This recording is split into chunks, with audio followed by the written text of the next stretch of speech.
Nous sommes au printemps 1997 dans la ville de Turin, en Italie. Un terrible incendie vient de se déclarer dans le Duomo, en plein cœur de la ville. En son sein, un trésor inestimable.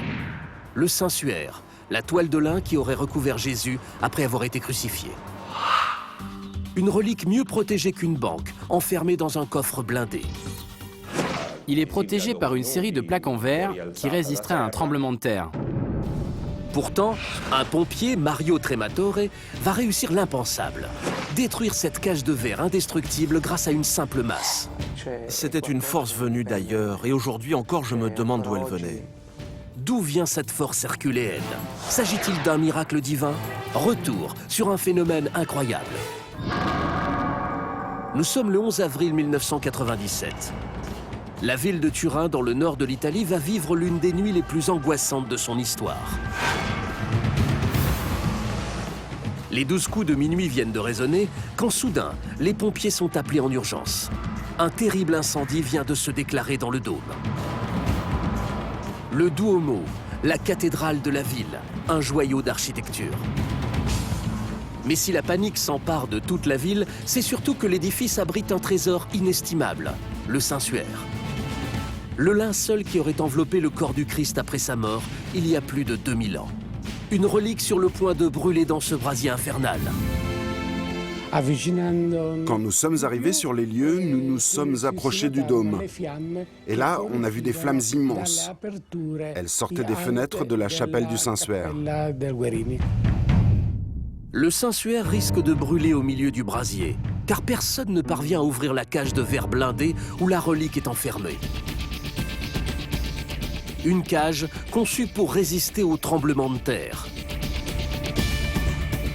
C'est alors que l'incroyable survient. Devant ses collègues médusés, un pompier, Mario Trematore, saisit une masse. Comme possédé par une force surnaturelle, il va briser ce coffre-fort, pourtant plus solide que du métal. Des années après, cet instant est resté gravé en lui. C'était une force venue d'ailleurs. Et aujourd'hui encore, je me demande d'où elle venait. J'avais l'impression d'être habité par quelque chose, comme s'il y avait une voix qui me disait « Vas-y, fais-le, casse cette vitre indestructible ». Alors comment expliquer cette force surnaturelle? Serait-ce la main de Dieu qui a guidé le pompier? Le mal a toujours été contre le bien, mais à la fin, le bien gagne toujours. Ou y a-t-il une autre explication tout aussi étonnante? C'est après plusieurs semaines que l'enquête va permettre de révéler l'incroyable vérité sur cette force venue d'ailleurs. Nous sommes au lendemain de ce sauvetage incroyable, et dans la presse, en Italie comme à l'étranger, on ne parle que de cela. Intrigués, journalistes, pompiers et spécialistes du Saint-Suaire vont tenter de comprendre ce qui a bien pu se passer cette nuit-là. D'où vient cette force extraordinaire qui a permis à ce pompier de sauver le Saint-Suaire des flammes? Pour commencer, les enquêteurs vont retracer le fil des événements depuis le début pour élucider cet incroyable mystère. Nous sommes le matin du drame. Des centaines de pèlerins se succèdent dans la cathédrale du Duomo pour prier dans la chapelle du Saint-Suaire. Des fidèles qui ne prêtent guère attention aux travaux de restauration qui se déroulent juste à côté. C'est quelques heures plus tard, une fois la cathédrale fermée, que le drame va se jouer. Selon les pompiers, un court-circuit ou une cigarette mal éteinte enflamme les vernis des peintures entreposées là. Les flammes gagnent très vite les murs de la chapelle. Il est alors 23h55. Au quartier des pompiers de Turin, le commandant Ferraro est dérangé en pleine nuit. En décrochant son téléphone, il est loin de se douter qu'il va bientôt assister à l'une des scènes les plus incroyables de sa vie. À 23h55, le premier coup de fil a retenti dans les bureaux de la caserne principale de Turin. Ce premier coup de téléphone a été donné par un voisin. De sa fenêtre, il apercevait au loin de la fumée noire qui semblait s'échapper de l'endroit où se trouve le dôme. Et dans la foulée, d'autres appels ont suivi et le personnel a très vite compris qu'il s'agissait d'un événement important. On s'est tout de suite inquiété et on s'est dit que la situation était extrêmement grave Il fallait réagir très très vite. Les pompiers racontent alors aux enquêteurs la suite des événements. Arrivés sur place, ils se rendent très vite compte que la situation est critique. Le commandant décide alors de faire appel à des renforts pour tenter de maîtriser l'incendie qui prend de l'ampleur. Vers minuit et demi, pas moins de 650 hommes sont mobilisés contre le brasier qui semble hors de tout contrôle. Il y avait de gros problèmes pour la sécurité de mes hommes. Les enquêteurs ont déclaré qu'il s'agissait d'un incendie de proportions immenses, avec des flammes très hautes et une température très élevée qui dépassait à certains moments les 1000 degrés. Et en plus de cette température, toutes les parois de la chapelle étaient en train de s'écrouler. C'était vraiment extrêmement dangereux. Le problème, c'était l'effondrement de la coupole. On avait tous peur car il y avait une colonne qui se fissurait. On savait que si elle s'effondrait, on risquait tous de mourir et en plus, le Saint-Suaire disparaîtrait à jamais. Les témoignages recueillis par les enquêteurs le confirment, la situation est alors incontrôlable. La cathédrale est en feu et le Saint-Suaire va disparaître dans le brasier. Pourtant, un événement hors du commun a permis de sauver la relique cette nuit-là. Les experts décident alors d'interroger le fameux pompier Mario Trematore. Et voilà ce qu'il va leur raconter sur cet incroyable épisode. Quand il fait irruption dans la chapelle, Trematore découvre ce fameux coffre-fort de verre blindé et inviolable. Une paroi de 5 cm d'épaisseur. La relique la plus précieuse de l'église est mieux protégée que n'importe quelle banque de Turin. Au moindre danger, l'alarme est immédiatement donnée au voisinage et à la caserne des pompiers la plus proche. Le Saint-Suaire est l'objet, la relique la mieux protégée au monde. Et si c'est la mieux protégée, c'est parce qu'elle a failli être détruite de nombreuses fois. Trematore raconte alors aux enquêteurs qu'avec ses collègues, il cherche à ouvrir cette étonnante paroi de verre. Mais très vite, il est confronté à un énorme problème. Le dispositif d'ouverture ne va pas s'enclencher comme prévu. La structure était plutôt bien faite. Tout était parfaitement pensé. Il y avait 2 clés qui, en tournant, ouvraient la structure et les 2 plaques de verre s'écartaient. On pouvait alors prendre le coffre. Mais le seul problème, c'est que ce soir-là, nous n'avions qu'une seule clé. Si j'avais ouvert la structure avec une seule clé, les plaques auraient fait ce mouvement. Donc nous n'aurions pas pu récupérer le coffre. Le Saint-Suaire aurait été perdu. C'est alors que Mario Trematore va faire cet incroyable récit aux experts qui l'interrogent. Brusquement, il saisit une masse et comme possédé par une force surnaturelle, le pompier commence à frapper le verre, dur comme du métal, mais avec une telle puissance que le coffre-fort va se briser en quelques secondes comme du cristal. Une force inhabituelle pour le commun des mortels. C'était une force venue d'ailleurs. Et aujourd'hui encore, je me demande d'où elle pouvait bien venir. Une chose est sûre, ça ne venait pas de moi. Ce n'était pas ma force qui agissait, mais je ne sais pas exactement d'où elle venait. Quelle force colossale a bien pu envahir Mario Trematore? Comment a-t-il fait pour briser ce coffre réputé indestructible? Les enquêteurs vont alors s'intéresser de plus près à un indice essentiel, le Saint-Suaire lui-même. Le Saint-Suaire, la toile de lin qui aurait enveloppé le corps de Jésus après avoir été crucifié. Un linceul de 4 mètres de long qui, lorsqu'on le photographie, laisse apparaître en négatif le corps d'un homme flagellé et supplicié. On y découvre des blessures aux mains, aux pieds et des saignements autour de la tête, comme ceux laissés par une couronne d'épines. Des stigmates en tout point similaires à ceux du Christ. Une relique inestimable. Le Saint-Suaire est aujourd'hui une des rares reliques qui a un lien direct avec le corps de Jésus. Sa particularité vient de 2 choses. Non seulement c'est un objet qui a touché le corps de Jésus, mais en plus, il contient quelque chose de son corps humain, le sang. C'est donc une preuve de l'existence de Jésus. Cette réplique étonnante a-t-elle joué un rôle dans l'épisode incroyable de la chapelle du Dôme? Les enquêteurs l'ignorent. Pour tenter d'expliquer ce coup de force, ils vont échafauder une première hypothèse. Ce coffre-fort de verre était-il aussi indestructible qu'il n'y paraît? C'est le pompier Trematore qui va leur livrer un détail décisif. Quelques secondes avant l'épisode surnaturel, ses collègues ont tenté de découper la paroi de verre avec la pince qu'ils emploient habituellement sur des accidents, pour découper les voitures et dégager les victimes. Un engin à la puissance phénoménale. Ce sont des pinces qui ont une force de 12 tonnes, mais elles glissaient sur le verre et ne parvenaient pas à l'écarter. Une puissance de 12 tonnes qui n'a même pas réussi à fissurer la paroi blindée. Le verre était donc bien solide. Un détail confirmé par cet historien qui connaît bien le système de sécurité du SUER. Le verre de la structure aurait été conçu pour résister aux plus grandes catastrophes naturelles. Le Saint-Suaire est extrêmement bien protégé. Même si le coffre est visible, il est protégé par une série de plaques en verre qui ne sont pas seulement anti-projectiles, mais qui résisteraient également à un tremblement de terre. On ne voulait pas que les gens puissent s'approcher trop près du Saint-Suaire. Et surtout, on ne voulait pas que quelqu'un puisse l'abîmer avec une arme. La seule chose qu'on n'avait pas prévue, c'est l'incendie. Les enquêteurs sont dans l'impasse. D'où vient cette force plus destructrice qu'un tremblement de terre?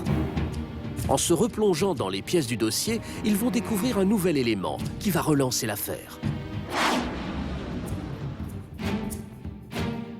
En réalité, ce n'est pas la première fois que le Saint-Suaire échappe aux flammes. L'histoire méconnue remonte à 1532. Le linceul du Christ est alors précieusement conservé dans la ville de Chambéry. En pleine nuit, un feu se déclare dans la chapelle qui l'abrite. Et coïncidence étrange, là aussi, un homme va réussir à le sauver, in extremis, au milieu des flammes. Un brasier si intense que la relique en porte encore la trace 500 ans après.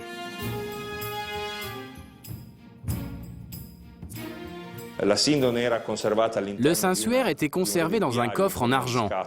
Avec la chaleur élevée des flammes, ce coffre en argent a commencé à fondre. Résultat, des gouttes d'argent incandescentes, d'argent liquide, ont coulé et elles ont brûlé et perforé le suaire. Regardez, on peut voir sur cette photo du Saint-Suaire les dommages faits par ces gouttes. Ce sont ces grosses traces de brûlure ici, ou encore ces trous ici et là. Ce nouvel incendie, 5 siècles plus tard, alimente la rumeur. Le Saint-Suaire aurait-il un pouvoir magique? Les enquêteurs en ont désormais la conviction. D'une façon ou d'une autre, le morceau de tissu influe sur ceux qui s'approchent de lui. Nous avons des documents qui relatent des miracles accomplis par le Saint-Suaire. Ce sont le plus souvent des miracles de guérison. Le seul contact ou la seule vision du Saint-Suaire serait capable de provoquer des miracles. À la lumière de ce nouvel élément, les enquêteurs vont réinterroger le pompier Mario Trematore sur son exploit au milieu des flammes. Et c'est en précisant sa version des faits qu'il va leur livrer plusieurs détails déterminants.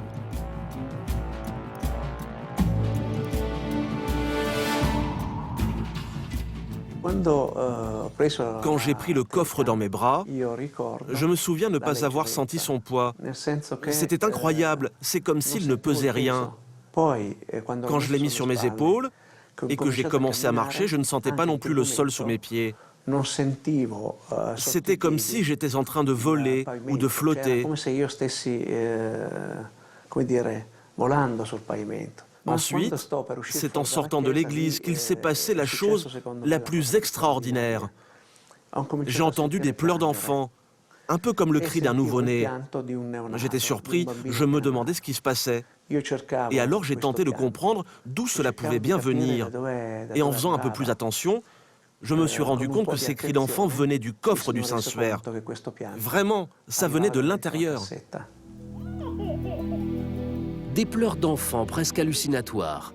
Un pompier en état second après un exploit au milieu des flammes. En partageant ces informations avec des médecins, les enquêteurs vont découvrir la face cachée de cette affaire. L'origine de cette force incroyable qui a transcendé Mario Trematore cette nuit-là. L'adrénaline. Une hormone au pouvoir étonnant, capable de doubler la force d'un homme en quelques instants. En 1901, un chercheur japonais du nom de Jokichi Takamine fait une découverte saisissante. L'adrénaline, hormone produite par le corps humain, pourrait augmenter la force de façon considérable. Au milieu des flammes, Mario Trematore aurait donc été frappé par ce fameux shoot d'adrénaline. L'adrénaline, nous l'avons en permanence dans le corps. Au moment où je vous parle, je dois probablement en avoir plus que d'habitude. Dans des moments de stress ou de peur, cette production augmente de façon remarquable. C'est l'hormone qui nous permet de réagir face à des situations anormales. L'adrénaline va provoquer la dilatation des pupilles. Elle va augmenter le rythme cardiaque et va permettre d'envoyer le sang dans les zones qui vont être le plus sollicitées pour combattre ou agir dans des conditions d'urgence. L'adrénaline est aussi importante car elle fait arriver plus de sucre dans le corps. Donc un homme a plus d'énergie dans le sang pour combattre ou pour agir. Les enquêteurs tiennent leur explication. En effet, lors d'un stress intense comme cette nuit-là, le cerveau humain peut envoyer un signal à ses glandes situées au-dessous des reins. Elles libèrent alors l'adrénaline qui se diffuse dans le sang et démultiplie la force physique. D'ailleurs, le cas de Mario Trematore n'est pas isolé. Dans le passé, pour sauver leurs enfants, des mamans n'ont pas hésité à se jeter sous les roues d'une voiture. Et elles ont survécu. On a des tas de gens qui ont réussi à faire des choses extraordinaires en luttant contre la nature pour arriver à leur fin. Oui, il y a beaucoup d'exemples comme ça. Le pompier, placé dans des circonstances exceptionnelles, s'est donc retrouvé avec la force de plusieurs hommes. L'adrénaline doublerait la force d'un être humain. Une personne qui se trouve dans une situation de danger et qui cherche à accomplir une action peut réussir à faire des choses incroyables que normalement elle ne réussirait pas à faire. Mais pour les enquêteurs, il reste une inconnue. Pourquoi lui et pas ses collègues? Pourquoi Trematore a-t-il déclenché ce processus étonnant devant les autres pompiers restés impuissants face au brasier? En réalité, plus que les autres, Mario Trematore avait une seule obsession: sauver le sensuaire, même au péril de sa vie.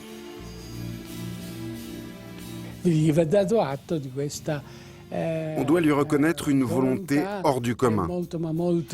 Comme il l'a déclaré, elle se nourrissait de sa vocation religieuse, une vocation qui lui est très personnelle.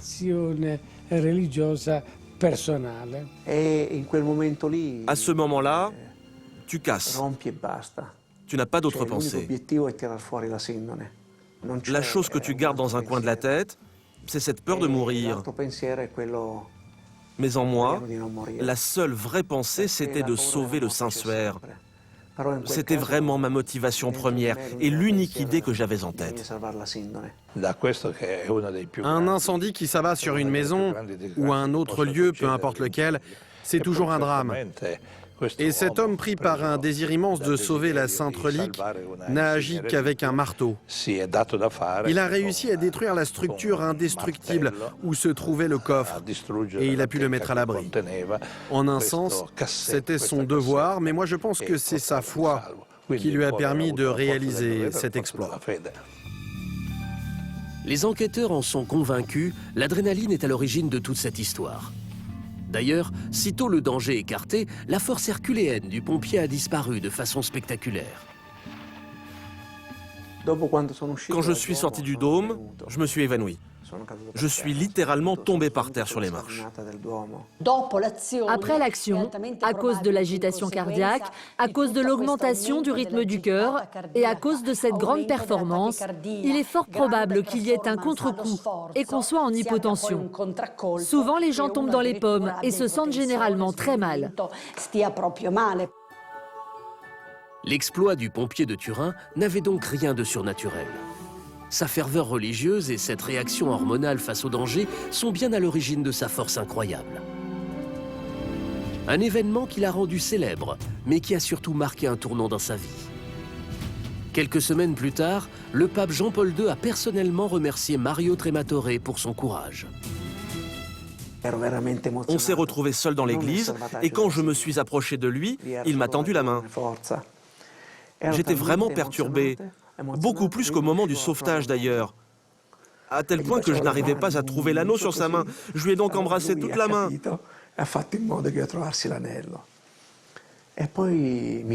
C'est à ce moment qu'il m'a appelé par mon nom et il m'a dit « Mario, qu'as-tu fait ?» Moi, je lui ai répondu « Saint-Père, je n'ai rien fait. » Et là, il m'a regardé et il m'a dit « Comment ça, tu n'as rien fait ?»« Mario, tes mains ont été celles de la Providence. » Mario, le tue sono state le mani della provvidenza. Depuis cet incendie en 1997, le Vatican a renforcé la sécurité autour du Saint-Suaire, la relique la mieux protégée au monde, exposée la dernière fois en 2010 devant 2,5 millions de fidèles. Depuis cette affaire, Mario Trematore, lui, a quitté le corps des pompiers de Turin pour devenir architecte. En cette nuit de mars 2009, Lourdes va connaître l'un des moments les plus effroyables de son histoire. Une femme de 81 ans est retrouvée morte chez elle, atrocement mutilée. À côté d'elle, un crucifix recouvert de sang. Le corps était recouvert d'hématomes, de plaies contuses, d'ecchymoses qui le rendaient quasiment méconnaissable. Sa fille Elisabeth affirme qu'elle est l'auteur du crime. Les deux femmes très croyantes s'entendent pourtant à merveille. Ces deux femmes avaient entre elles une relation fusionnelle, une relation très aimante. Pourquoi Elisabeth a-t-elle tué sa mère avec autant de cruauté? Pour quelle raison a-t-elle commis l'impensable? Enquête sur une affaire surnaturelle. Lourdes, petite bourgade au pied des Pyrénées. Chaque année, des milliers de personnes venues du monde entier affluent vers ce haut lieu de pèlerinage où règne une grande spiritualité. Pourtant, dans la nuit du 22 au 23 mars 2009, la ville va plonger dans l'épouvante, après un meurtre d'une sauvagerie inhumaine. À 1h15 du matin, les gendarmes reçoivent un appel des plus inquiétants. Une jeune femme déclare avoir tué sa mère de 81 ans. Sans perdre une seconde, les gendarmes accourent à son domicile. Lorsqu'ils pénètrent sur les lieux du crime, ils se retrouvent face à un véritable carnage, digne des plus grands films d'horreur. Le corps était pratiquement méconnaissable parce qu'il était couvert de blessures et qu'on ne voyait absolument plus les traits du visage. Le corps sans vie de la mère gît dans son sang, horriblement mutilé. À côté se tient prostrée sa fille, Elisabeth, couverte de sang elle aussi. Désemparée, elle déclare aux enquêteurs avoir battu sa mère à mort. Mais personne ne peut y croire, car au dire du voisinage, la mère et la fille s'adoraient. Personne ne pouvait imaginer qu'un tel drame allait se passer dans l'appartement à côté. On a été hyper surprises, parce que jamais on n'aurait pu imaginer une chose pareille, jamais. Les enquêteurs aussi sont stupéfaits. La fille de la victime est trop frêle. Vu la sauvagerie du crime, plusieurs personnes ont dû s'acharner sur la dame de 81 ans. La violence de l'acte, de cet acte, est tout à fait singulière. On peut dire qu'elle a déployé une force surhumaine, une violence surhumaine. Non mais il y a quelque chose, c'est pas possible. C'est pas possible. Moi, pour moi, c'est pas possible. Alors qu'est-ce qui aurait bien pu pousser cette jeune femme de 34 ans à commettre l'irréparable? Assassiner sa mère qu'elle aimait tant. A-t-elle vraiment agi seule? Comment expliquer cet acte d'une violence quasi surhumaine? Un crime qui a fait scandale dans la petite ville sainte. Ce fait divers unique va stupéfier les enquêteurs lorsqu'ils vont découvrir l'incroyable vérité sur cette affaire. Ce 23 mars 2009, à Lourdes, les gendarmes de service qui débarquent sur place découvrent une scène de crime d'une violence exceptionnelle. Dans la nuit du 23 mars 2009, aux alentours d'1h30 du matin, le SAMU a été alerté par une jeune femme disant qu'elle venait de tuer sa maman. Ils se sont transportés immédiatement au domicile de cette jeune femme qui les a accueillis, qui a ouvert son appartement.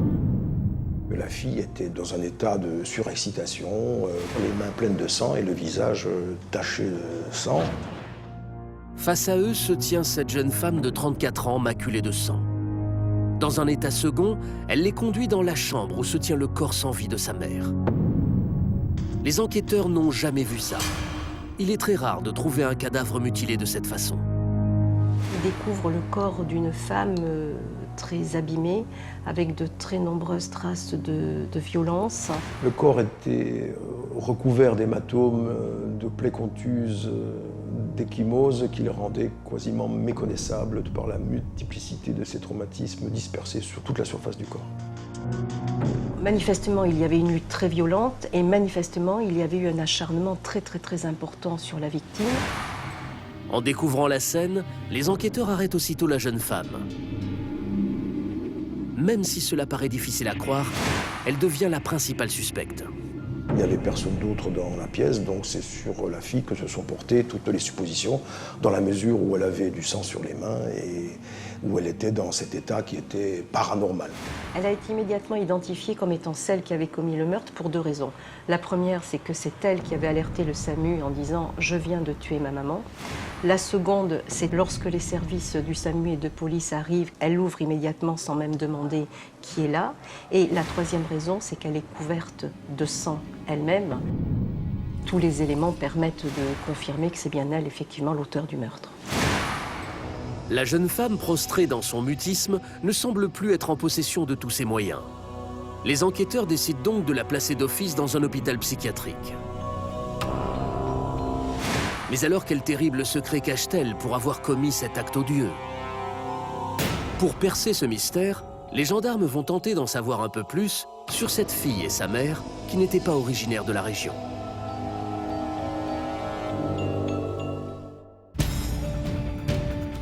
Selon les témoignages des voisins, les 2 femmes auraient choisi de s'installer à Lourdes en raison du culte qu'elles vouaient à la Vierge Marie. Elles étaient toutes les 2 très croyantes. Et c'est notamment une des raisons qui ont fait qu'elles se sont installées sur Lourdes 4 ou 5 ans auparavant. Et les 2 femmes sont loin d'être les seules à être attirées par ce haut lieu de pèlerinage. Car chaque année, ce sont 6 millions de fidèles qui viennent se recueillir devant cette fameuse grotte où serait apparue en 1858 la Vierge Marie à une bergère du nom de Bernadette Soubirous. Ces femmes très pieuses, séduites par la sainteté de l'endroit, s'étaient installées toutes les 2 dans ce modeste appartement, situé en plein cœur de la ville, au pied d'une église. Un lieu qu'elles fréquentaient quotidiennement. Inséparables, les voisins avaient l'habitude de les voir toujours ensemble.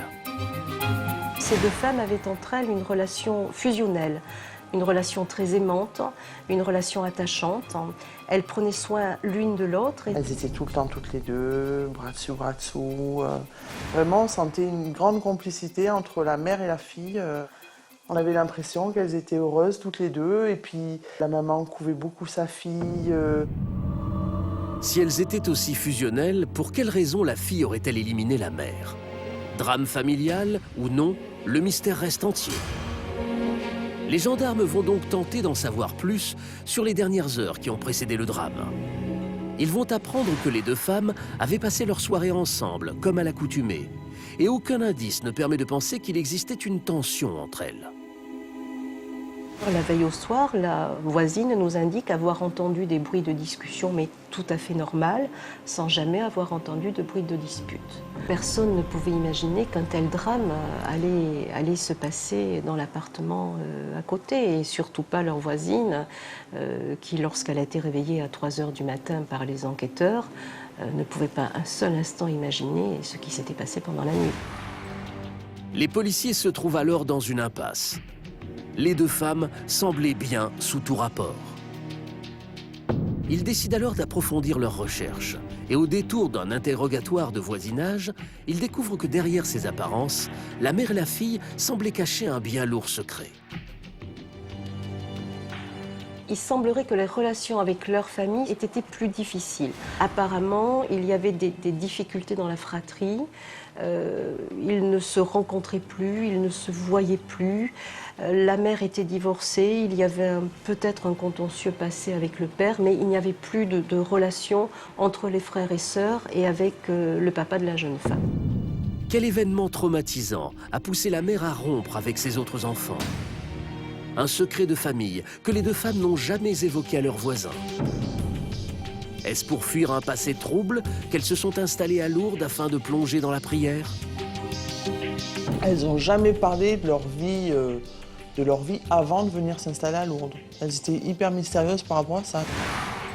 Pour les enquêteurs, le doute s'installe, car selon de nouvelles informations, les deux femmes se refermaient beaucoup sur elles-mêmes. Peut-être à cause d'une autre facette, beaucoup plus sombre d'Elisabeth, la fille.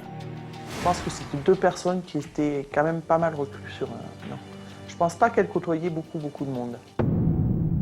Et en effet, en plongeant dans le passé d'Elisabeth, les gendarmes découvrent qu'elle avait une attitude lunatique. On pouvait plus discuter avec la maman. La fille, ça dépendait des jours. Il y avait des jours où elle allait beaucoup discuter, où elle allait s'ouvrir, où elle allait dire plein de choses. Et il y en avait d'autres où elle était complètement fermée. Selon les témoignages, la jeune femme avait un psychisme fragile. Pour traiter une dépression, elle devait quotidiennement prendre des médicaments. Elle était effectivement sous traitement médical. Elle était suivie très régulièrement par un médecin qu'elle voyait, je crois, de manière très régulière, une fois par semaine. Quand on la voyait, on sentait qu'elle était très fragile. Puisque de toute façon, elle venait toujours avec sa maman. Et dans ses mots, dans ses conversations, on sentait que c'était quelqu'un de très fragile. Et de nouvelles informations vont orienter les enquêteurs. Selon un témoignage, une semaine avant le crime, la mère aurait confié son désarroi face à l'état dépressif de sa fille. La maman avait appelé un membre justement de la famille la veille au soir pour lui indiquer qu'elle était un petit peu inquiète car sa fille voyait le mal partout et qu'elle était d'autant plus inquiète que sa fille ne prenait plus son traitement depuis quelques jours. Les enquêteurs pensent avoir une piste. Est-ce que l'arrêt de la prise de médicaments aurait poussé la fille à commettre l'impensable? Ce n'est pas parce qu'on prend un traitement qu'on va forcément mieux, et ce n'est pas parce qu'on ne le prend plus qu'on va forcément mal. Les enquêteurs ne retiennent donc pas cette hypothèse. Alors pour relancer l'enquête, les gendarmes décident de convoquer le seul témoin direct du meurtre, Elisabeth elle-même. C'est donc la première fois qu'ils vont l'interroger. Une jeune femme qui, depuis le crime, semble métamorphosée, voire habitée. Lorsqu'elle arrive au commissariat, elle ne donne pas grande indication aux enquêteurs, voire elle refuse de communiquer, répondant systématiquement aux enquêteurs que ça ne les regarde pas. La jeune femme a décidé de se taire. Pour autant, elle n'adopte pas l'attitude d'une personne innocente. Ce qu'il y a de sûr, c'est qu'on n'a pas le sentiment d'être face à quelqu'un qui réfute son acte.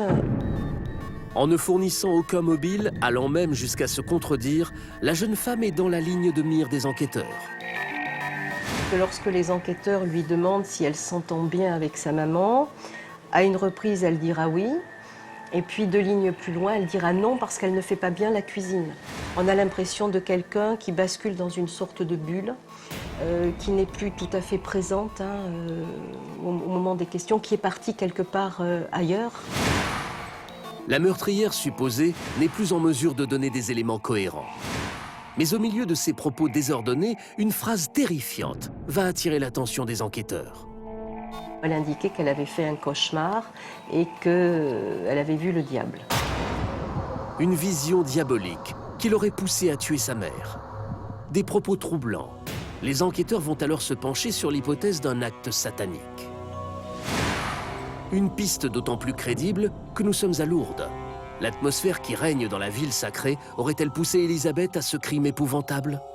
Il y a beaucoup de gens fragiles à Lourdes, qui se raccrochent, je pense, pas mal à la religion, qui essayent, pour eux c'est un peu une bouée de sauvetage, je pense.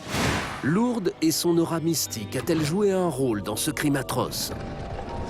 En poursuivant leur enquête de voisinage, les gendarmes découvrent qu'avant de s'installer à Lourdes, Elisabeth s'intéressait grandement à la sorcellerie et au satanisme. Pour les gendarmes, la piste est plus que sérieuse. C'est probablement la clé de ce crime sauvage. Et en consultant des médecins, ils vont finir par mettre un nom sur la maladie incroyable qui a pu pousser Elisabeth à un tel déchaînement de violence. Le délire mystique.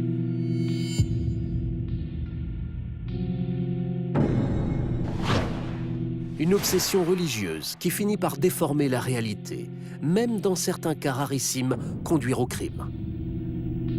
La foi chrétienne donne un autre nom à cette maladie, la possession. Pour les croyants, le diable existerait et serait capable de pousser un individu à commettre des actes terribles. Des cas de possession que l'Église tente de guérir en faisant appel à des prêtres exorcistes. Comme le père Léonide Achard, prêtre exorciste orthodoxe chargé d'apaiser les âmes en proie aux démons.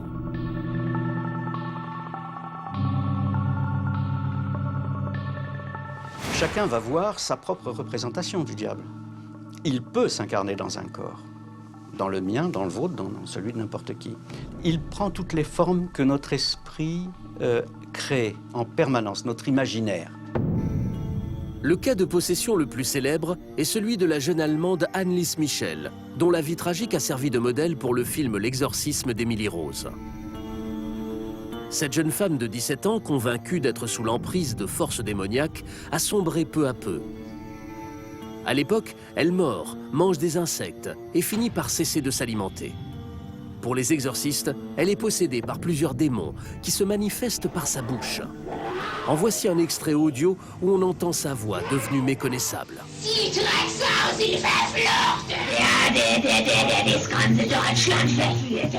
Les gendarmes sont abasourdis. Elisabeth aurait donc été possédée par le diable? Une folie démoniaque, ultra-violente, qui l'aurait poussée à tuer sa mère.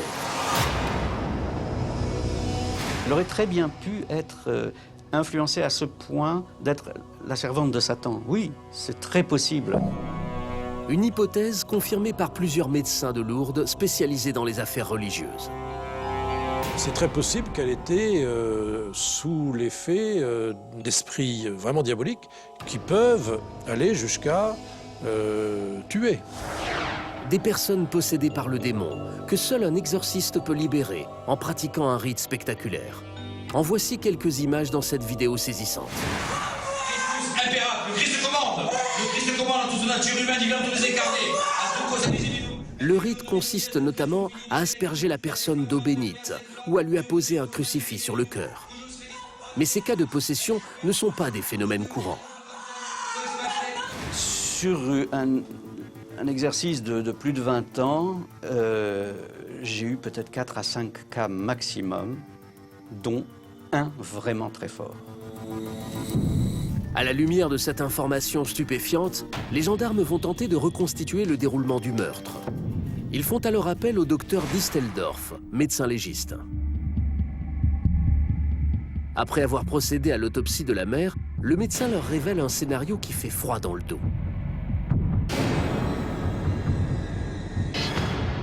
Cette personne a pris effectivement ce qui lui tombait sous la main. Il y avait un certain nombre de lattes de lit dont elle s'est servie aussi comme arme.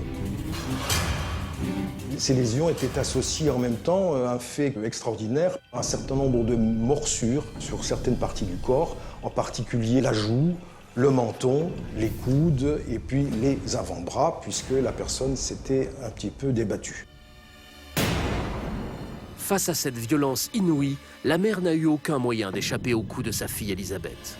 D'autant plus que pour l'achever, la jeune femme aurait choisi une technique pour le moins radicale.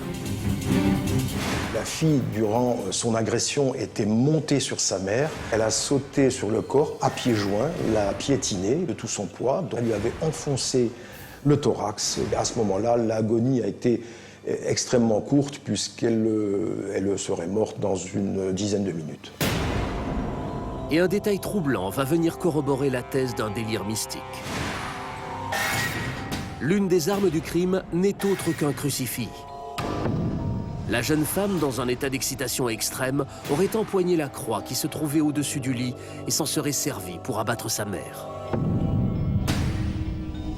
Elle va utiliser vraisemblablement un crucifix, ce qui explique des plaies qui ressemblent à des plaies de couteau, mais qui en réalité ne sont pas dues à un couteau, mais à ce bout de bois. Dans ma pratique personnelle, c'est la première fois que j'ai affaire à une telle arme.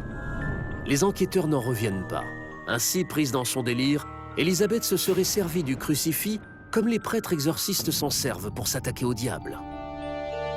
Elle utilise le crucifix pour tuer quelqu'un qu'elle imagine être le diable, parce que c'est inscrit dans son imaginaire, dans sa culture qu'elle s'est forgée elle-même. Ça ne pouvait être que cela. Je vais tuer le diable avec le crucifix. Prise d'un délire mystique, la jeune femme a donc tué sa mère sauvagement. Et alors que les enquêteurs élucident enfin ce crime, un autre événement plus qu'étrange va survenir. Un soir, les gendarmes reçoivent un appel angoissant.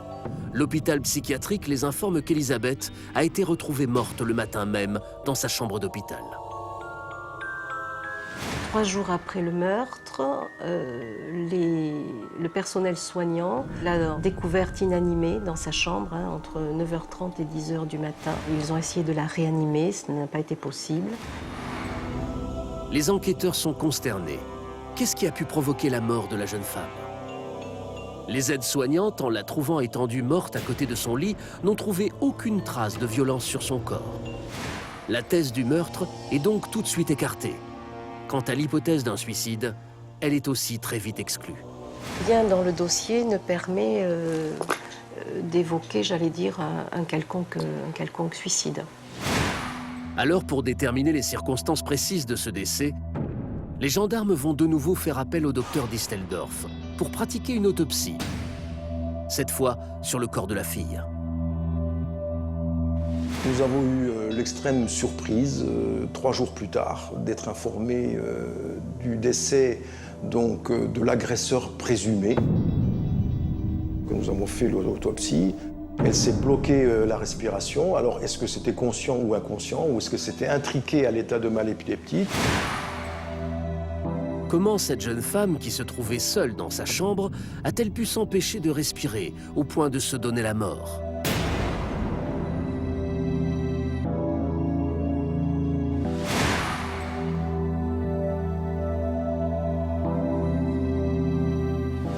Les personnes qui se sont occupées d'elle auraient entendu des chants 1 demi-heure avant son décès, donc elle a pu se mettre elle-même dans une sorte de transe, une sorte d'excitation. Pour quelle raison Elisabeth se serait-elle mise subitement dans cet état-là? Les médecins ont bien du mal à expliquer cette attitude étrange et sa mort inexplicable. Comme si une force mystérieuse avait posé ses mains sur le corps de la jeune femme. Une supposition qui n'étonne pas le père Léonide Achard. Le démon va posséder une personne de façon à la déstabiliser sur le plan de son psychisme, de son âme et de son corps. Et il va intervenir jusqu'à provoquer la mort de cette personne par une sorte d'étouffement. Mais cette explication surnaturelle laisse les enquêteurs perplexes. En revanche, ils sont convaincus d'une chose. Évoluer dans cet environnement ultra-spirituel a probablement altéré la perception de la réalité de la jeune femme fragile.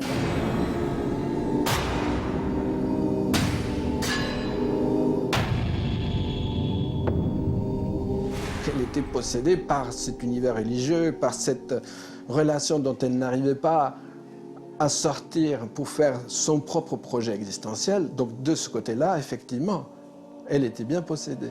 Elle aurait pu être possédée, elle a pu être possédée. La frontière entre le dérèglement psychologique et le dérèglement par possession est très ténue. Les gendarmes n'ont jamais établi un diagnostic précis sur l'état mental d'Elisabeth. Car suite à son décès, l'action de la justice s'est éteinte. Elle a donc emporté son secret avec elle.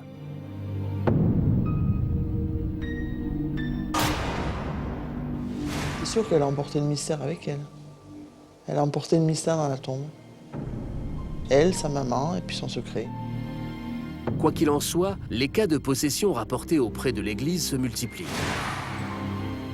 Ainsi, l'an dernier, rien que sur Paris et sa région, les prêtres chasseurs de démons ont enregistré plus de 1500 demandes d'exorcisme.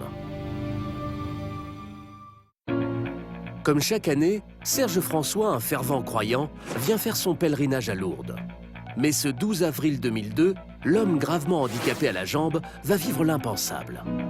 Après s'être recueilli dans la grotte de la Vierge Marie, il retrouve miraculeusement l'usage de sa jambe gauche. J'avais l'impression d'avoir retrouvé mes 20 ans. Et là, je me suis dit, oh là là, Serge, mon bonhomme, ça, c'est trop beau pour être vrai. C'est sûrement l'effet Lourdes. Comme touché par la grâce divine, Serge François marche désormais sans canne. Cette guérison a eu lieu de façon très rapide. C'était une guérison franchement étonnante. Comment expliquer cette guérison surnaturelle? Serge François a-t-il tout inventé ou est-ce un véritable miracle? Retour sur une histoire extraordinaire. Nous sommes le 12 avril 2002, à Lourdes. Depuis 150 ans, des millions de pèlerins affluent du monde entier dans cette petite ville des Pyrénées. Mais ce soir-là, la cité va connaître un événement rarissime. Dans la foule des fidèles, la vie d'un homme va basculer. Il s'appelle Serge François, 56 ans. Depuis de longues années, il a perdu l'usage de sa jambe. Invalide, il se déplace péniblement, à l'aide d'une canne. Il est 22 h, le cortège s'approche du cœur de la ville, une grotte au pouvoir mystérieux, où la Vierge serait apparue. Comme tous les pèlerins, Serge se recueille lui aussi. Mais alors qu'il s'apprête à repartir, une douleur atroce le foudroie. Un mal effroyable étreint sa jambe gauche. Serge se sent partir. C'était horrible, c'était atroce. J'avais l'impression qu'on m'arrachait la jambe. Ça m'a fait l'impression d'avoir été faire un tour dans l'au-delà. Mais 2 minutes plus tard, stupeur, la douleur disparaît étrangement. Et plus incroyable encore, sa jambe vient de guérir. En quelques secondes, Serge n'est plus handicapé. Une guérison miraculeuse que personne ne parvient à expliquer. C'est évident que l'homme était vraiment malade et que l'homme, après, est vraiment guéri. Alors pourquoi Serge François a-t-il guéri ce soir-là parmi des milliers de pèlerins? Est-ce un miracle ou y a-t-il une explication plus étonnante? Pendant 9 ans, des médecins et des hommes d'église vont se pencher sur le cas du 68e miraculé de Lourdes, avant de percer l'incroyable secret de sa guérison. Nous sommes le 3 mars 2003, un an après l'incroyable guérison de Serge François. Un événement surnaturel dont l'homme n'a jamais osé parler. Pourtant, ce jour-là, de retour à Lourdes, Serge veut comprendre ce qui a bien pu se passer. Il se rend alors dans ce sanctuaire, à 2 pas de la basilique de Lourdes. C'est là que travaille une institution vieille de 150 ans. Des enquêteurs mandatés par l'Église. Des médecins qui tentent d'élucider les fameux miracles de Lourdes. Ce matin-là, c'est le docteur Tellier qui reçoit Serge, encore bouleversé par ce qui lui est arrivé. Il est venu un jour frapper et puis il a commencé à me raconter sa guérison, ce qu'il considérait lui comme sa guérison. Avait-il eu cette maladie? Tant qu'on n'en est pas sûr, on ne peut pas avancer. Le docteur Tellier est perplexe. L'histoire de Serge est proprement incroyable. Le médecin va alors l'interroger. L'homme de 56 ans va lui raconter son calvaire. Tout commence en 1997. Serge, chauffeur-livreur, a 40 ans. Un jour, il est saisi d'un mal de dos intense. Une douleur qui va empirer au fil des mois, sans que rien ne puisse en venir à bout.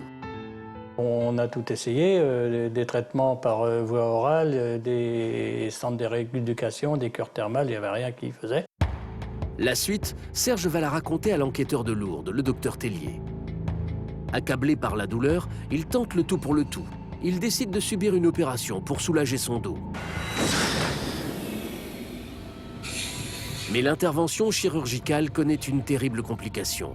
Une hémorragie provoque une poche de sang.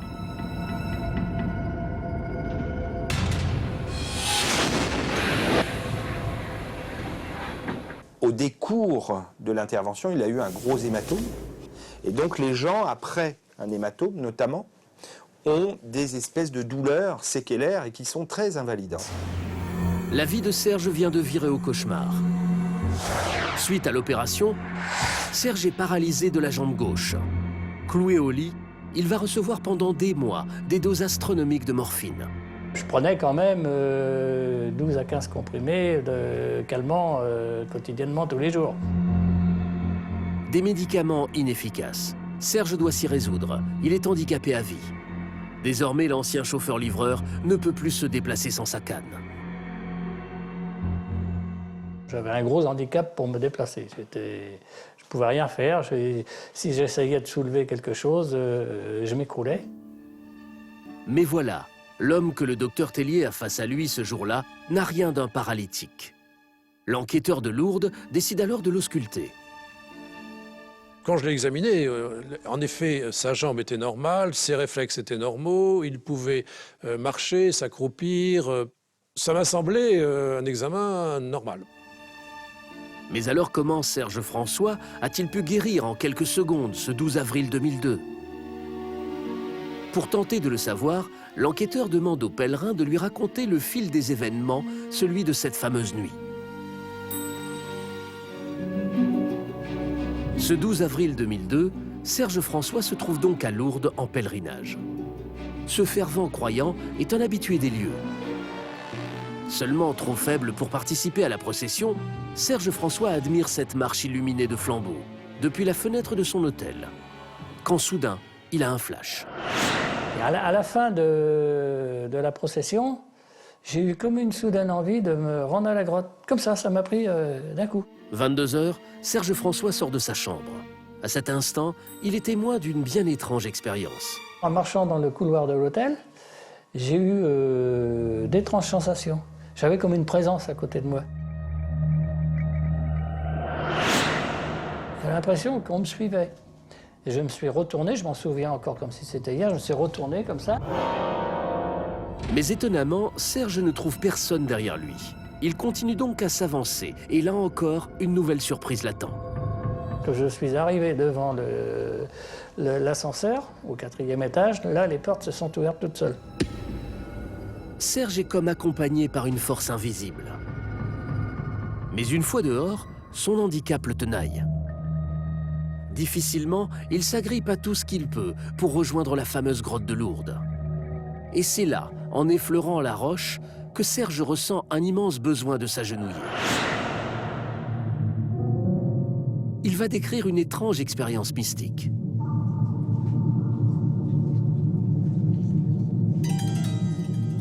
Là, j'ai été pris comme dans un tourbillon. Tout s'est mis à tourner. Ça m'a fait l'impression d'avoir été faire un tour dans l'au-delà. Mais c'est en se dirigeant vers la fontaine de la grotte où coule une eau aux vertus surnaturelles pour des millions de pèlerins que sa vie va basculer. Et c'est là que tout s'est déroulé. J'ai pris une timbale d'eau, j'en ai bu, je m'en suis passé sur le visage et je suis reparti. Mais je ne suis pas allé très très loin. À peine a-t-il fait quelques mètres que Serge François s'écroule. Et c'est là qu'il vit son incroyable expérience. La douleur atroce, puis une guérison inexplicable, devant plusieurs témoins. Et là, les personnes elles m'ont suivi. « Monsieur, vous logez où? On va vous accompagner ?» Elles étaient inquiètes pour moi. Et j'ai dit « Non, je loge à l'hôtel à côté. » Là, sur le moment, je ne me rendais pas compte de ce qui m'arrivait.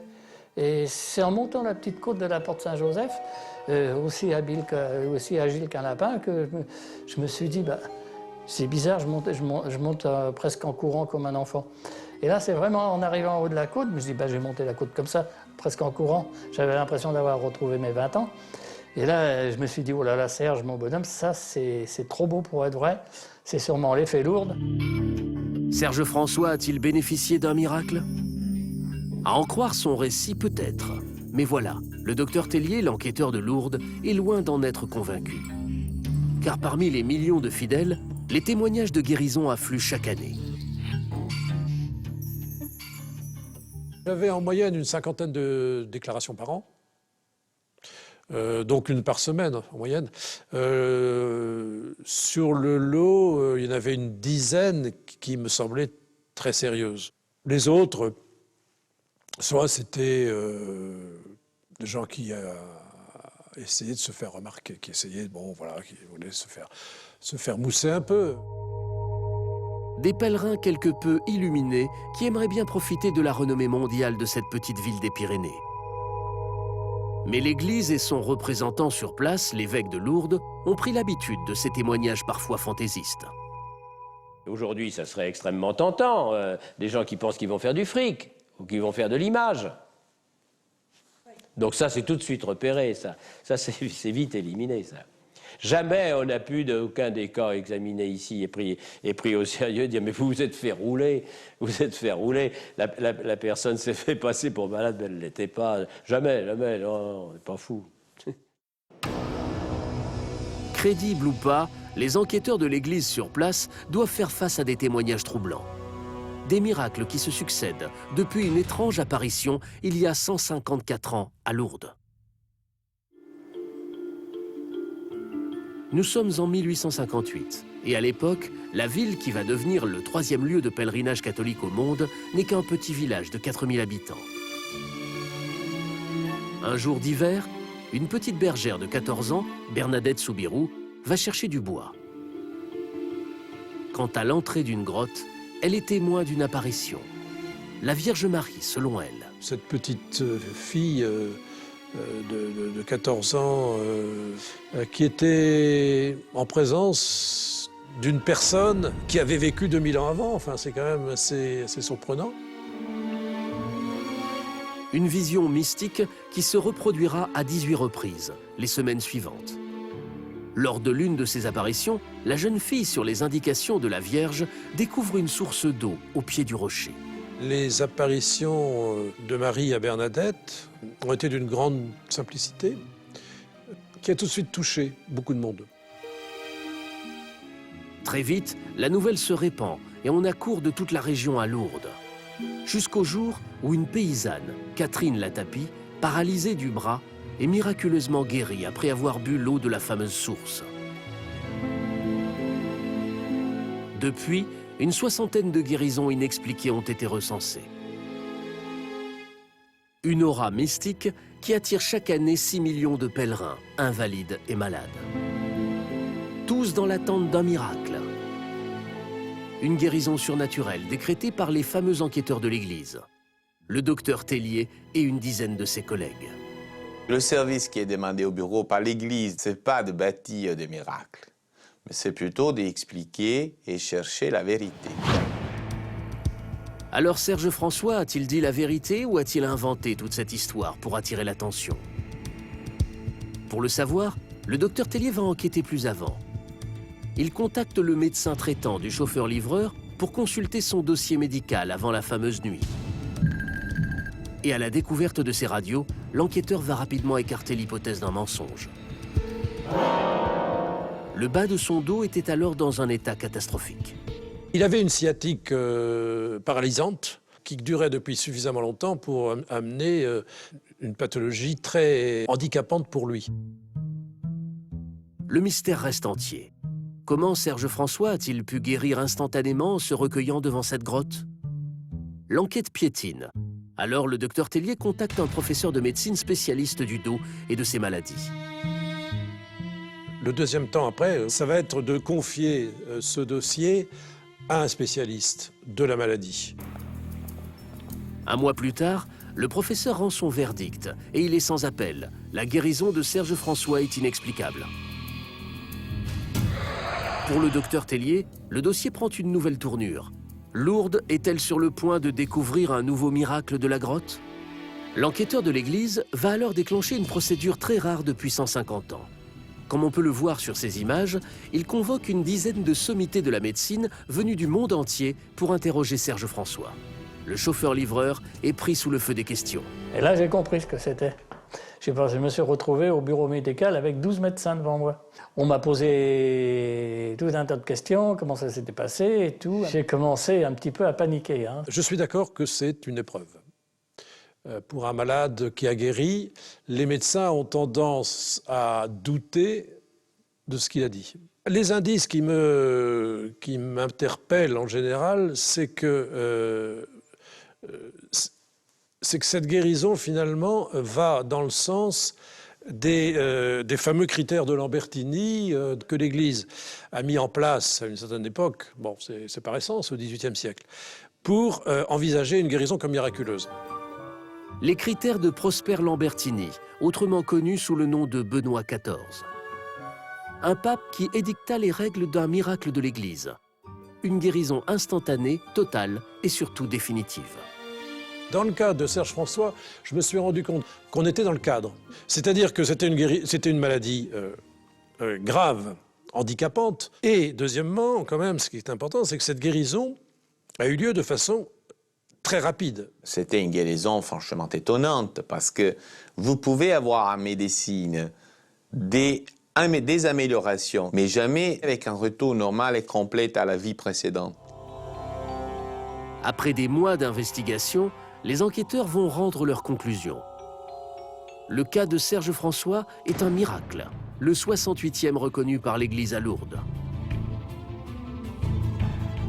Le chauffeur-livreur rejoint dès lors un cercle très fermé, celui de ces pèlerins guéris par une intervention divine, des cas exceptionnels.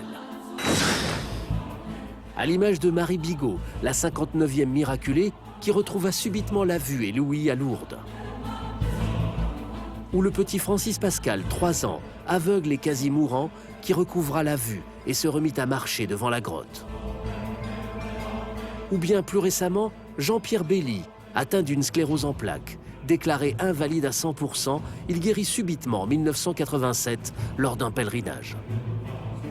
Des guérisons qui, pour la plupart, ont un étrange point commun, la fameuse eau de source. D'ailleurs, Serge François l'a confié aux enquêteurs. Selon lui, c'est bien cette eau qui l'a guéri. Plusieurs personnes qui sont guéries à Lourdes en consommant de l'eau et s'en être lavées avec. Ça veut dire que cette source, elle a bien fait pour guérir les personnes malades. Une source d'eau que la Vierge aurait donc indiquée à Bernadette Soubirous et qui aurait des vertus miraculeuses. D'ailleurs, la plupart des pèlerins en boivent. Seulement très tôt, les enquêteurs de l'Église vont la faire analyser. Et ce qu'ils vont découvrir a de quoi surprendre. D'ailleurs, les premières analyses qui ont été faites à Lourdes au XIXe siècle par les pharmaciens de Lourdes et les biologistes ont montré que ce n'était pas une eau thermale, par exemple. Elle n'avait aucune propriété médicinale. L'eau n'aurait donc aucune vertu particulière. Mais surtout, au fil des affaires, les enquêteurs découvrent que certains miraculés n'en ont jamais consommé avant leur guérison. L'eau a une importance symbolique très forte, tout en sachant que pour guérir, l'eau n'est pas forcément indispensable. Bernadette, la voyante de Lourdes, elle, celle qui a trouvé l'eau de la source, nous a dit toujours que l'eau, c'était de l'eau. Et que ce que c'est important, c'était la foi que les gens mettaient. La foi serait donc le déclencheur de toutes ces guérisons a priori inexplicables, comme celle de Serge François. Pourtant, certains des enquêteurs ont une autre conviction, une hypothèse beaucoup plus terre-à-terre. La foi vantée par Bernadette Soubirous provoquerait en réalité ce que la médecine appelle tout simplement un effet placebo. Dans les hôpitaux, c'est l'effet étonnant provoqué par de faux médicaments administrés aux patients à leur insu et qui enclenchent de vraies guérisons. Ainsi, Serge François aurait cru dur comme fer que l'eau de Lourdes allait le guérir et son corps lui a obéi. Une guérison instantanée, totale et définitive. Le prétendu miracle selon l'Église correspondrait en tout point au résultat incroyable de l'effet placebo. Sur les critères là, que vous venez de m'énoncer, il y a plein de maladies dont l'évolution obéit à ces critères, naturellement. Et heureusement qu'on a plein de maladies où on guérit naturellement, sinon on ne serait peut-être plus là. Un processus spectaculaire mais rarissime. D'ailleurs à Lourdes, avec 68 miraculés depuis 1858, chaque malade n'a qu'une chance sur 50 000 de guérir parce qu'il y croit. Mais le plus surprenant, c'est que les miracles arrivent plus souvent à l'hôpital. Des centaines de patients guérissent de maladies incurables sans que leurs médecins comprennent pourquoi. On ne peut que constater, et voilà, le patient va mieux. Après, aujourd'hui, est-ce qu'on est capable d'expliquer? Pas toujours, pas toujours. Mais ça ne veut pas dire qu'il n'y a pas d'explication. La force de l'esprit sur le corps serait donc cette explication invisible. D'ailleurs, aujourd'hui, à Lourdes, les plus hautes autorités de l'Église ne le contestent même pas. L'effet placebo a d'ailleurs peut-être déjà fait des miracles par le passé. Jésus guérit des lépreux. Demandez à Follereau ou à l'Ordre de Malte, ils vous disent qu'avec pas grand-chose, aujourd'hui, on peut guérir des lépreux. Mais à l'époque de Jésus, on ne savait pas. Donc, à ce moment-là, on n'avait jamais vu guérir un lépreux. Voilà. Et bien voilà, à mon avis, c'est pas plus compliqué que ça. Hein. Un effet placebo qui aura toujours le visage de la foi pour Serge François. Depuis ce 12 avril 2002, l'ancien chauffeur-livreur se demande pourquoi il a été choisi ce soir-là par la Vierge.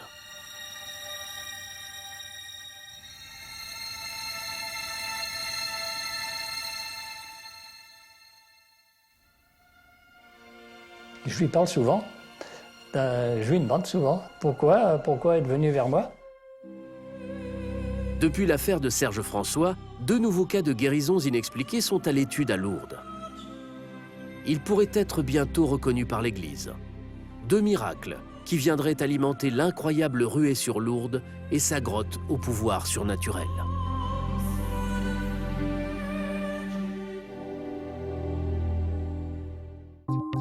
Nous sommes dans une petite église du sud de l'Italie, où un événement historique est en train de se dérouler.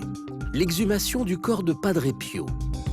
Ce saint, réputé pour avoir porté toute sa vie les stigmates du Christ, refait son apparition dans d'incroyables circonstances. 40 ans après sa mort, le corps du saint est retrouvé intact.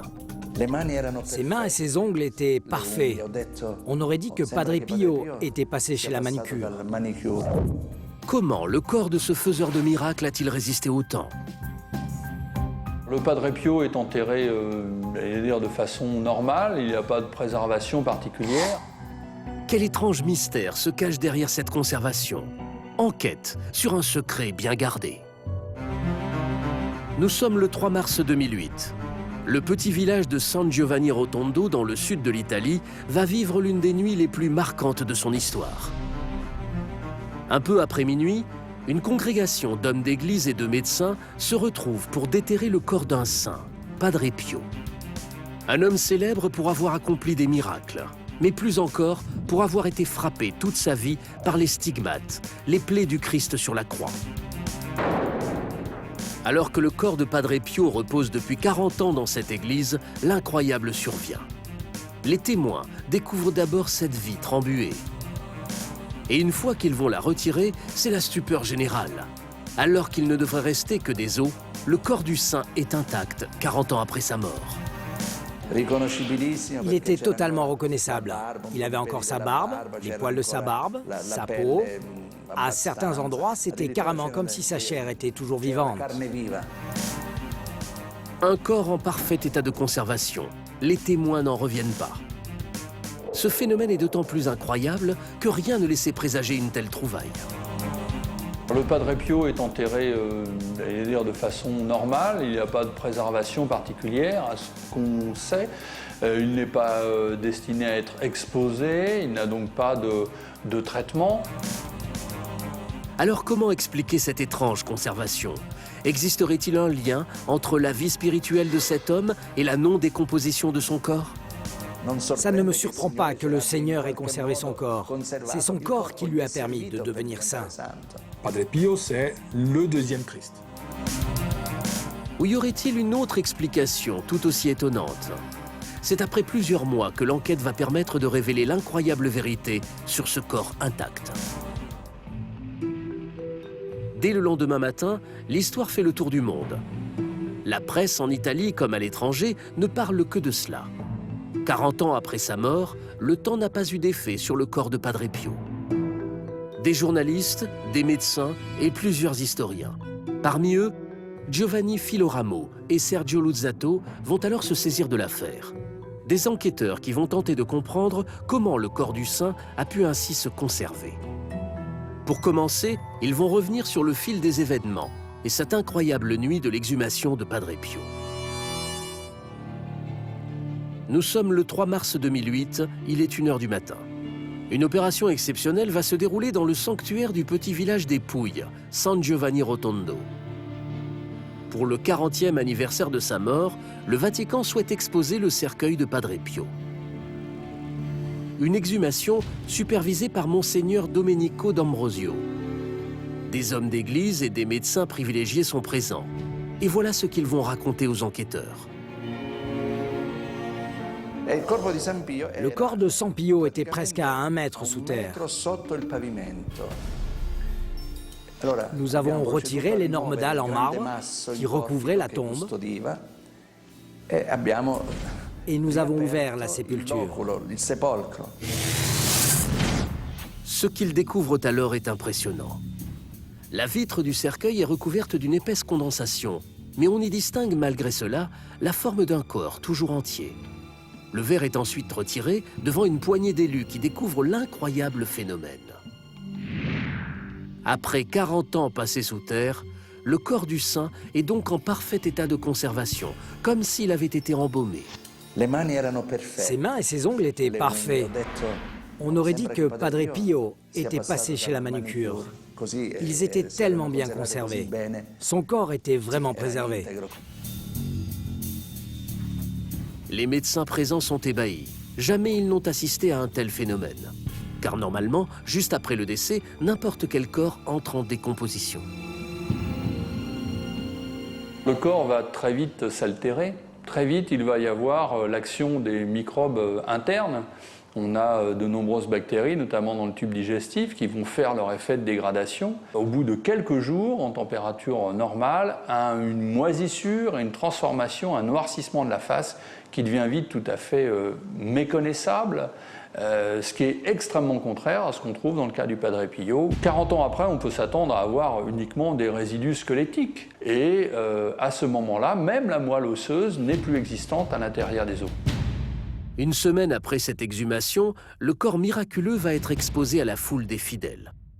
Des pèlerins qui vont donc découvrir le visage étonnamment intact de Padre Pio. Alors comment ce corps a-t-il pu résister au temps? Pour les fidèles présents cette nuit-là, aucun doute, il s'agit bien là du dernier miracle du saint. Mais la clé de toute cette affaire, les enquêteurs vont la découvrir dans l'histoire même de celui que ces fidèles appellent le deuxième Christ.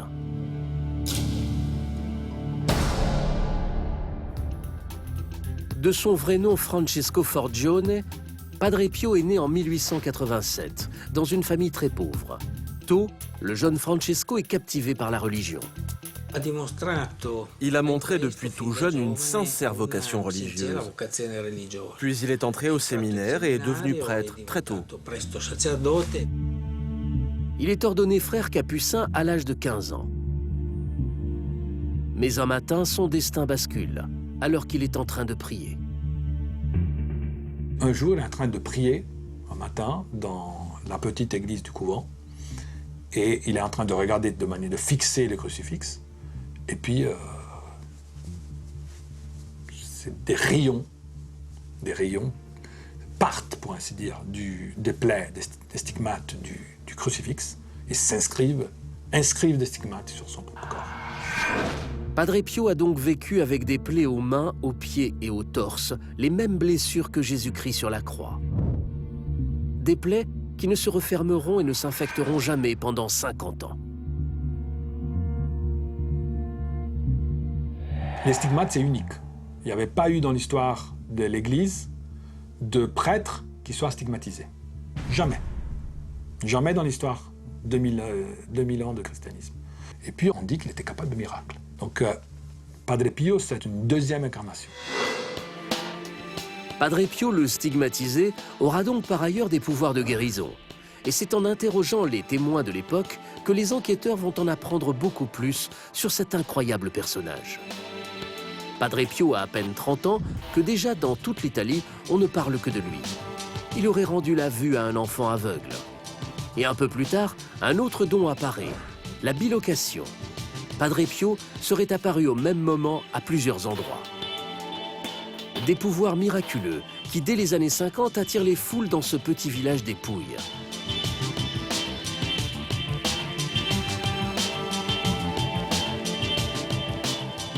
Les fidèles font des dons et des millions de lire sont amassés. Ils serviront entre autres à construire un immense hôpital pour accueillir les plus malades et les plus démunis. À 60 ans, Padre Pio est devenu une icône dans le monde entier. Sa sérénité et son incroyable capacité d'accueillir les hommes provenaient de son contact permanent avec Dieu. Il donnait aux hommes la possibilité de rencontrer l'amour de Dieu. De son vivant, on estime que 20 millions de catholiques sont venus assister à ses messes jusqu'à sa mort en 1968. Mais comment expliquer que 40 ans après, son corps soit resté aussi intact? Pour tenter de le savoir, Giovanni Filoramo et Sergio Lusato, les deux historiens qui enquêtent sur l'affaire, vont échafauder une première hypothèse. Une piste qui permettrait d'expliquer l'étrange conservation du corps de Padre Pio. En effet, dans certains cas, des conditions atmosphériques très particulières pourraient sauvegarder le corps d'un homme. Pour penser qu'un corps va pouvoir être conservé le plus longtemps possible, il faut forcément un milieu extrêmement sec, peu de circulation d'air, ou un air en tout cas très peu humide. Par ailleurs, il existe dans la confrérie de Padre Pio une tradition très particulière d'inhumation. Il y a une sépulture assez particulière qui est à Palerme, qui est la sépulture des Capucins, où de nombreux corps ont été mis dans des sortes de catacombes, donc souterraines, avec un air très chaud, très sec, et les corps sont encore exposés et visibles, et ont pour bon nombre d'entre eux des restes, bien que les squelettes aient plusieurs siècles. Alors Padre Pio a-t-il été enterré selon la tradition des Capucins? Les enquêteurs vont très vite se rendre compte que l'hypothèse ne tient pas. En effet, la condensation sur la vitre du cercueil est bien la preuve que le corps du saint a passé 40 ans dans un environnement plutôt humide. Les experts sont dans l'impasse. Car comment expliquer alors que ce cadavre ait pu résister à cette humidité? Pour les enquêteurs, une deuxième hypothèse est envisageable. Si le corps de Padre Pio est intact, c'est peut-être parce qu'il a été embaumé. Un procédé qui a permis à certains personnages très célèbres d'être vénérés longtemps après leur mort, à l'image de Lénine ou Mao Tse-tung. Dans les cas de grands leaders politiques, Lénine, Staline, Mao Tse-tung, les corps ont été destinés à être exposés au public, mis en place. Alors, ils ont eu un double traitement. D'abord, un traitement par une éviscération et un traitement par le formol extrêmement prolongé. La dépouille de Padre Pio aurait-elle aussi subi un traitement similaire au moment de sa mort? Sommes-nous tout simplement face à un corps embaumé? Le témoignage de Monseigneur Domenico d'Ambrosio va écarter cette piste. Il n'a absolument pas été touché ni traité. On ne lui a rien fait. Ne pas le toucher, c'est d'ailleurs un signe de vénération. Il s'agissait du corps d'un saint, et il fallait le remettre au Seigneur, tel quel. Aucun traitement particulier donc pour le corps de Padre Pio. Les enquêteurs vont alors explorer une dernière piste. La vie miraculeuse du frère Capucin y serait-elle pour quelque chose dans l'étonnante conservation de son corps 40 ans après sa mort? Car depuis 2002, le Vatican l'a officiellement reconnu. Padre Pio est un saint de l'Église, un homme exemplaire qui a accompli plusieurs miracles de son vivant. Et chez les catholiques, l'histoire veut que les corps des saints résistent au temps.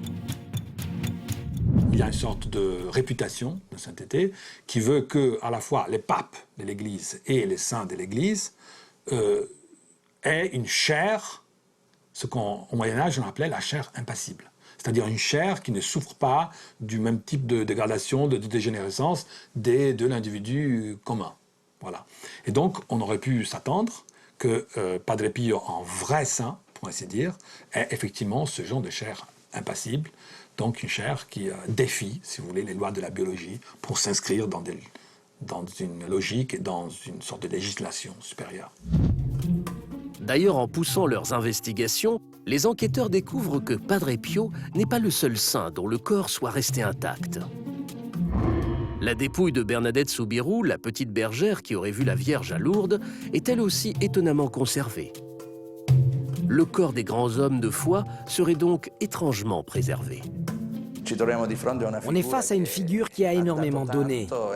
Ça ne me surprend pas que le Seigneur ait conservé son corps. C'est son corps qui lui a permis de devenir saint. Si le corps du frère Capucin est aussi bien conservé après 40 ans, c'est donc que Dieu l'aurait voulu ainsi. Pourtant, les enquêteurs Giovanni Filaramo et Sergio Lusato restent sceptiques. Et c'est au détour d'un dernier interrogatoire des témoins de l'époque que l'un d'eux va leur faire une révélation stupéfiante. Lors de la fameuse exhumation du corps cette nuit-là, en soulevant la vitre embuée, certes, les témoins ont bien découvert le corps de Padre Pio, étonnamment préservé après 40 ans. À un détail près, le secret de toute cette affaire. Contrairement au corps, le visage du saint n'était pas aussi présentable. Alors avant d'exposer Padre Pio à la foule quelques jours plus tard, les quelques témoins présents vont prendre une décision incroyable. Nous avons fait préparer à Londres un masque qui ressemble trait pour trait au visage de Padre Pio, au lendemain de sa mort. Il est parfait, il y a tous les détails. Il a ensuite été exposé à la vénération des fidèles dans la crypte. Le visage que nous voyons donc sur ces images n'est en réalité pas celui de Padre Pio, mais un masque de cire. Un détail qui va permettre aux enquêteurs de découvrir la vérité sur cette incroyable conservation. L'Église lui a posé un masque de cire car son visage était noirci 40 ans après sa mort. La marque d'un phénomène rarissime. Padre Pio a été découvert momifié. Un processus d'autant plus extraordinaire qu'il s'est déclenché naturellement, stoppant la décomposition de son corps. Un phénomène hors du commun qui ne touche que quelques cadavres, à l'image de cet homme intact plusieurs années après son décès. Le même processus qui a donc touché Padre Pio. Le corps n'est pas retrouvé dans un état aussi frais que quelques heures après le décès. Il a eu des modifications et une momification. Donc la peau est devenue sèche, s'est apposée sur le visage, mais n'a pas gardé un aspect clair. Elle s'est noircie, elle est devenue beaucoup plus sèche, beaucoup plus parcheminée. Donc la nécessité pour lui redonner le visage qu'on attendait de son vivant, de remettre un masque de cire reproduisant ces traits du vivant. Un masque de cire pour maquiller un visage noirci par la momification. Les enquêteurs tiennent leur explication. En 1968, quelques semaines après sa mort, dans son cercueil, le corps de Padre Pio se serait vidé de ses viscères. Malgré l'humidité ambiante, il se serait alors desséché de l'intérieur. Un cas de médecine légale qui ne serait pas exceptionnel pour les spécialistes.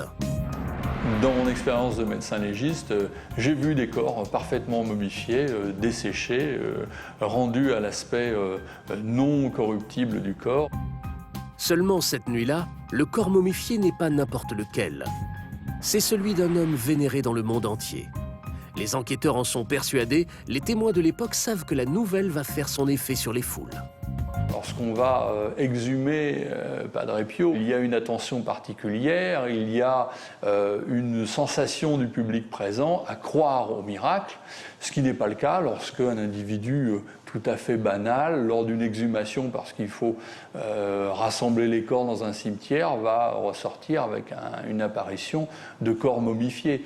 Il restera dans sa banalité, à part celui qui l'a déterré, peu de gens seront au courant, et on n'aura pas d'histoire absolument extraordinaire. La conservation naturelle de Padre Pio n'a donc rien d'un miracle. Mais alors pourquoi tous ces efforts pour embellir le saint avant de l'exposer à la foule, 40 ans après sa mort? En poussant leurs investigations, Giovanni Filaramo et Sergio Lusato vont découvrir avec stupeur qu'en vérité, du vivant de Padre Pio aussi, les arrangements étaient monnaie courante. C'est en consultant les archives du Vatican sur Padre Pio que l'historien Sergio Lusato va faire cette incroyable trouvaille. À l'époque, voilà ce que des inspecteurs du pape découvrent dans sa chambre. Il y a de tout petits bouts de papier qu'on retrouve assez tôt dans la cellule, où il demande à des personnes de sa confiance des produits chimiques, notamment de l'acide phénique, qui est un désinfectant, qui apparemment a aussi l'effet de d'empêcher la fermeture de plaies. Padre Pio se serait donc lui-même provoqué ces stigmates et aurait ainsi participé à la création de son mythe. C'est cette photo qui remonte précisément en 1918, où on a trafiqué comme Photoshop. Là. On lui a fait des plaies qui soient suffisamment sanglantes pour paraître plausibles. Padre Pio, c'est vraiment l'imposture. Et les découvertes ne s'arrêtent pas là. Les enquêteurs vont tomber sur un rapport du Saint-Siège affirmant que Padre Pio entretenait des relations avec ses paroissiennes. Sa correspondance avec ses femmes est souvent tellement chaleureuse est tellement explicite au point de vue de la confidence, pour ainsi dire, du contact physique, que cela a permis de soupçonner qu'il y avait plus que des mots. On va arriver jusqu'au point de mettre des écouteurs dans son confessionnel et on va croire de trouver là aussi la preuve qu'il y avait des rapports physiques et sexuels entre lui et ses femmes. Padre Pio était-il alors vraiment un saint homme? Il aurait couché avec ses dévotes plusieurs fois par semaine. Mais aujourd'hui, l'Église préfère fermer les yeux sur ces révélations. Pourtant, une question taraude toujours les enquêteurs. Pourquoi relancer ce mythe controversé 40 ans après sa mort, en profitant de cette exhumation avec un prétendu miracle? En regardant les images de l'époque, les experts vont rapidement trouver l'explication. Des foules de fidèles, des files d'attente interminables et des croyants venus du monde entier. Une aubaine pour l'Église. De manière plus ou moins régulière, l'Église va reconnaître une sorte de besoin, qui est aussi un besoin économique, si vous voulez, de montrer, de réutiliser cette icône. Et alors en 2008, pour des raisons qui sont peut-être aussi bien financières que religieuses, on décide de manière très ostensible, de montrer ce corps, ce qui n'avait jamais été fait depuis 40 ans. Et c'est, disons, une bonne occasion, parce que c'est un anniversaire tout rond, et ça permet de relancer la machine. La figure de Padre Pio, un business très lucratif. Son corps après sa mort est devenu un objet très précieux. Pas seulement du point de vue des fidèles, mais aussi du point de vue de la gestion de l'entreprise Padre Pio. C'est inutile de le cacher. Autour de son corps et de sa sainteté, il s'est construit une véritable entreprise. Les enquêteurs en sont persuadés maintenant. Padre Pio est une marque qui rapporte. Pour preuve, la dernière église construite en hommage au saint. Un bijou d'architecture réalisé par Renzo Piano, l'architecte de Beaubourg à Paris, facturé plus de 30 millions d'euros. Le petit village du sud de l'Italie est devenu une capitale religieuse. On dit que San Giovanni Rotondo, c'est le deuxième endroit de pèlerinage du monde chrétien en Europe, juste après Lourdes. Il y a des millions de personnes qui, chaque année, se déplacent pour aller chez Padre Pio, dans ce village qui était un village perdu des Pouilles, quand tout ça a commencé en 1918. Un tourisme religieux de masse qui rapporte des millions d'euros chaque année au Vatican. Partout, on retrouve Padre Pio, sur des bavoirs pour enfants, des briquets ou des tasses de thé. Pourtant, Monseigneur Domenico d'Ambrosio s'en défend. Selon lui, l'Église n'aurait pas profité de cette exhumation à des fins économiques. Ces accusations ont été récurrentes. C'est vrai qu'il est arrivé dans le passé que l'Église gère mal son argent. Les gens pensaient qu'on voulait remettre à niveau nos finances. Mais dans le cas de Padre Pio, cela a été simplement fait parce que c'était le désir de millions de fidèles. Padre Pio, un homme aux multiples visages qui aura réussi à captiver les foules. C'est un personnage scandaleux, mais je le dirais dans un sens positif. Il a réussi à retenir l'attention de millions de fidèles, pas seulement en Italie. Le phénomène s'est répandu dans l'ensemble du monde catholique. Padre Pio, une figure qui, 40 ans après sa mort, continue de fasciner. 8 millions de personnes viennent chaque année se recueillir sur sa tombe.